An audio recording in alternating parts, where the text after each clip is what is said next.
Let go and let God, the extraordinary power of faith and trust. The Bible is filled with stories of ordinary people accomplishing extraordinary things with the help of an extraordinary God.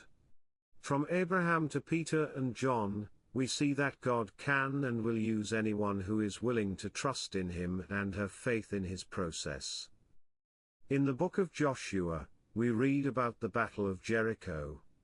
The Israelites were facing an impossible task, conquering a heavily fortified city with huge walls surrounding it. But God had promised them victory, and He was true to His word. Joshua and his army did their part by marching around the city for 7 days, as God had instructed. They had faith in God's promise and trusted in His process. And then, when the time was right, the Lord caused the walls to come crumbling down, giving the Israelites a miraculous victory over their enemies. This story serves as a powerful reminder that when we let go of our own limitations and put our trust in God, He can do the impossible in our lives. We may feel uneducated or untrained, like Peter and John were described in the book of Acts, but being with Jesus and having an experience with Him is all that matters. When we have an encounter with Jesus and experience His power and love, it changes us. It gives us confidence and boldness to proclaim His name and share His resurrection with others. This is what sets us apart, not our own abilities or education, but our relationship with Jesus.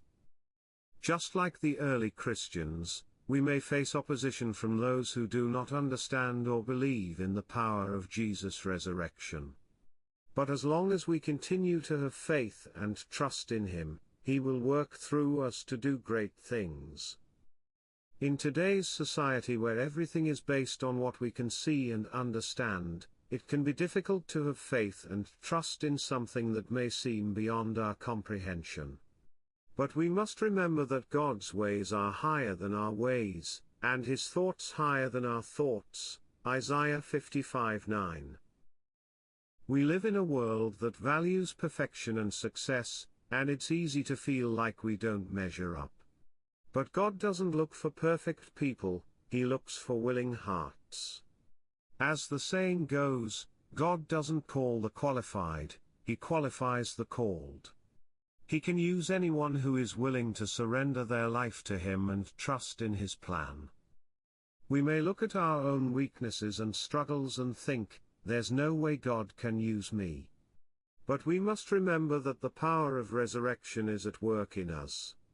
We serve a God who can bring dead things back to life, so imagine what He can do with our brokenness and weaknesses when we place them in His hands. Don't underestimate what God can do in and through you. You may feel like a sheep among wolves, like Joey who struggled with a speech impediment, but when you have the power of resurrection at work in you, anything is possible. God can use your story, your struggles, and your experiences to bring hope and transformation to others. It's easy to get caught up in trying to figure everything out on our own and make things happen according to our own plans. But sometimes, true breakthrough comes when we let go and let God take the lead. When we trust in His process and believe in His promise, He can move mountains on our behalf. So today, let go of your worries, fears, doubts, and limitations. Let go of trying to control everything and make things happen on your own. Instead, let go and let God lead you. Have faith in His promise, trust in His process, and watch as He does the impossible in your life. The battle is not ours, it is the Lord's. We simply need to do our part and have faith that He will fulfill His promises. And when we do, we can experience the extraordinary power of God at work in our lives.